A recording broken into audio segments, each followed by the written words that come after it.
The rain was coming down in sheets when Grandmother Njoki found the cub crying in the mud. She'd been walking back from her cattle through the Kenyan highlands when she heard it, a sound that didn't belong in the savannah. Not a wildebeest calf. Not a bird. Something else. Something desperate. At 74 years old, Njoki's eyes weren't as sharp as they used to be, but her ears were perfect. She followed the sound through the downpour until she saw it. A tiny leopard cub, maybe 4 weeks old, half buried in mud beneath a thorn bush, too weak to even lift its head. No mother nearby. No tracks. Just this one dying baby, abandoned or separated in the storm. Njoki didn't hesitate. She scooped the cub into her arms, tucked him inside her red shuka cloth against her chest, and started the 2-kilometer walk back to her Maasai village. The cub was cold, dangerously cold. His little body shivered violently against her skin. His breathing came in tiny gasps. "Hold on, little one," Njoki whispered in Ma. "We're almost home." When she walked into her boma, her grandson Lemayan looked up from tending the fire and his eyes went wide. "Gogo, is that? Get me dry cloths, warm water, and goat's milk. Now. That's a leopard, that's a baby who's dying. Move." Lemayan had learned long ago not to argue with his grandmother. He gathered supplies while Njoki laid the cub near the fire, rubbing him vigorously with dry cloth to warm him and stimulate circulation. The cub barely responded. His eyes stayed closed. His breathing was shallow and irregular. Njoki had raised children, grandchildren, countless cattle and goats. She knew hypothermia when she saw it. The cub needed warmth, food, and fast. She warmed goat's milk to body temperature, soaked a piece of cloth in it, and squeezed drops into the cub's mouth. Most dribbled out. But some went down. The cub swallowed reflexively. "Good boy," Njoki murmured. "Keep swallowing. Keep fighting." For the next 4 hours, she worked, warming, feeding, rubbing, keeping the cub's body temperature up. Lemayan watched in amazement as his 74-year-old grandmother refused to rest, refused to give up on this tiny predator. Around midnight, the cub's breathing finally stabilized. His shivering stopped. His eyes opened, bright amber, unfocused but alive. He looked at Njoki and made a sound between a squeak and a meow. Njoki smiled. "There you are.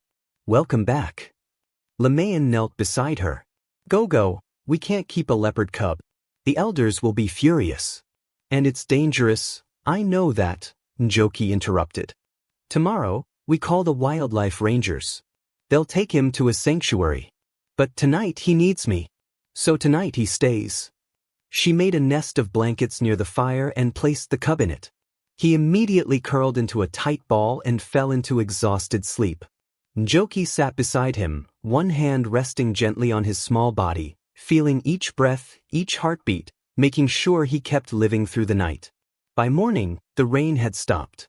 The cub was stronger, trying to stand on wobbly legs, making small hissing sounds that were more cute than threatening. Lemayan walked to the village center to find someone with a phone to call the Kenya Wildlife Service. He returned an hour later with bad news. The rescue team can't come for 3 days. The storm washed out the bridge. They're working to repair it.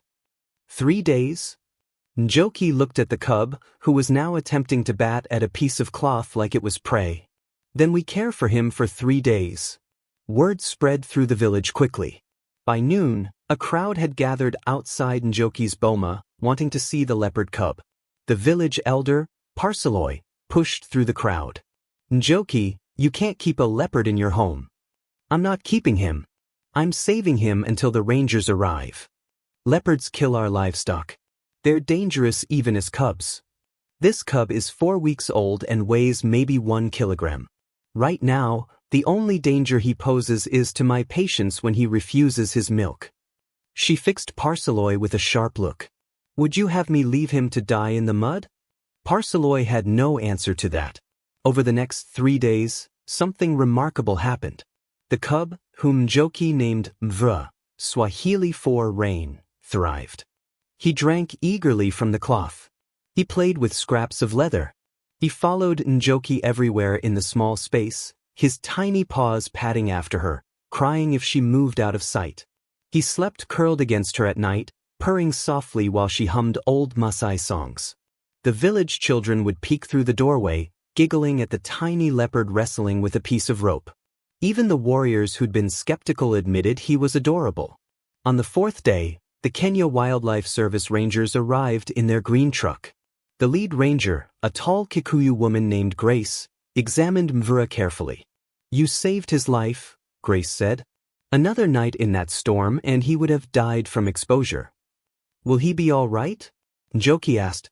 "Where will you take him?" "To the rehabilitation center near Nairobi. We'll raise him there and eventually release him back into the wild when he's old enough to survive." Njoki nodded, but her eyes filled with tears. She'd known this moment was coming, but knowing didn't make it easier. She picked up Mvura one last time. The cub nuzzled into her neck, making soft chirping sounds. "You're going to grow up big and strong," she whispered in Ma. "You're going to be a magnificent leopard. And you're going to be free, the way you were meant to be." She kissed the top of his spotted head and handed him to Grace. Mvua cried out when Njoki let him go, a desperate, heartbroken sound that made everyone wince. He struggled in Grace's arms, reaching toward Njoki, not understanding why his protector was leaving him.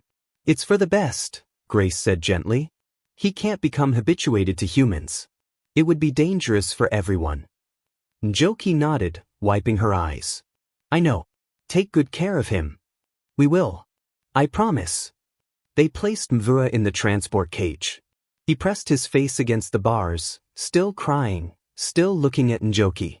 The truck drove away, and Njoki stood at her boma entrance long after it disappeared, her arms feeling empty, her heart heavy.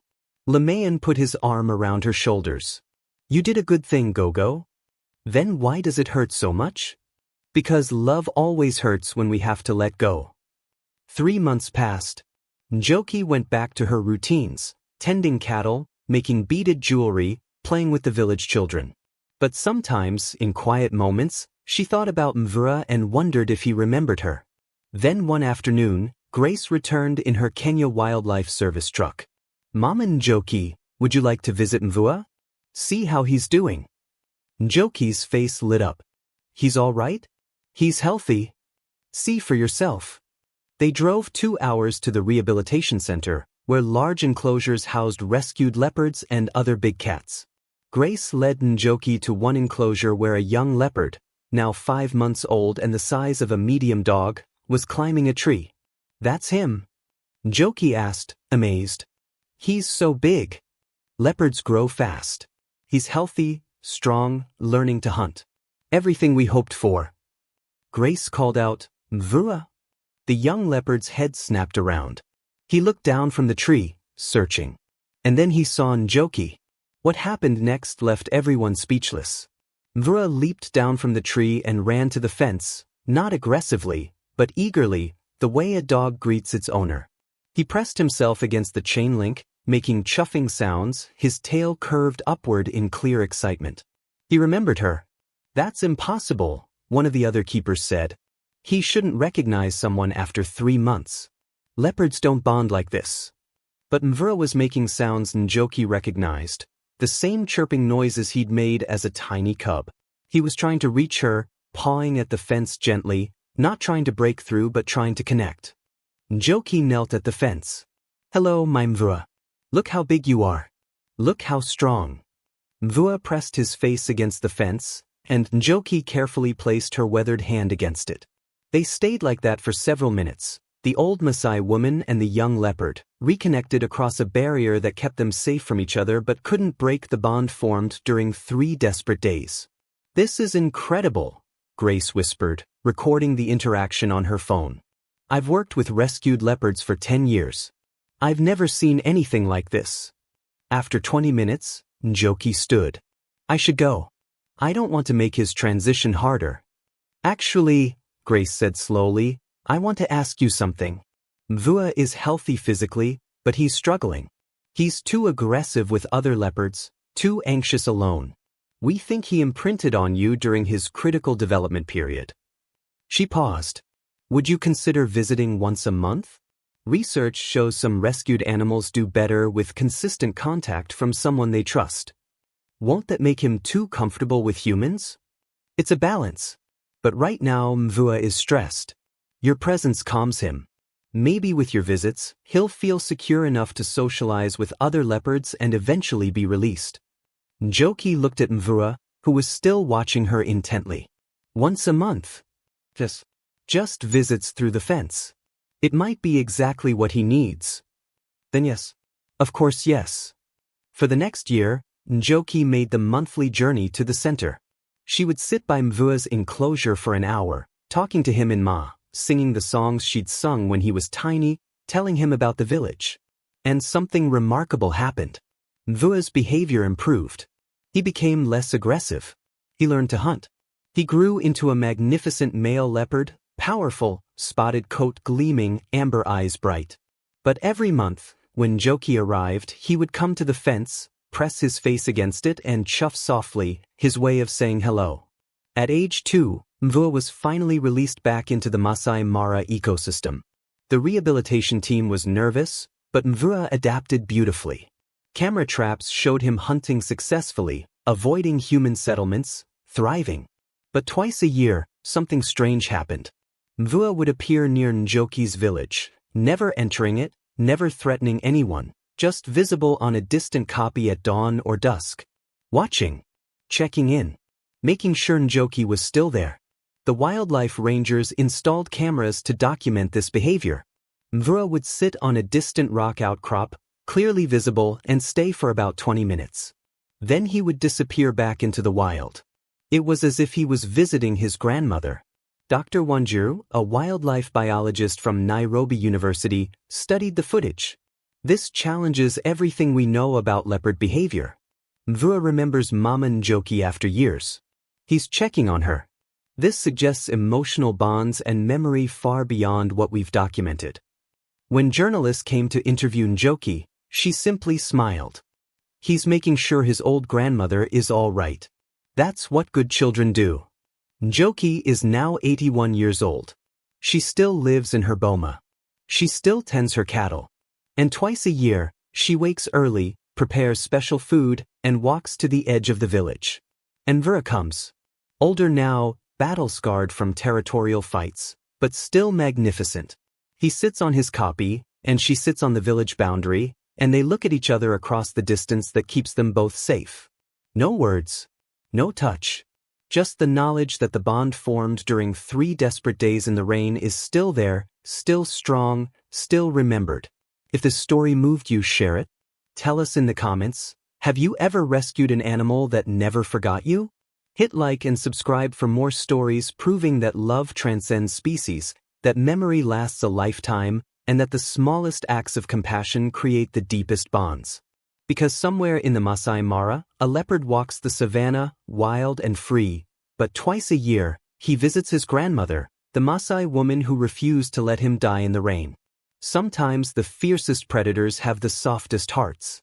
Sometimes 3 days is enough to create a lifetime bond.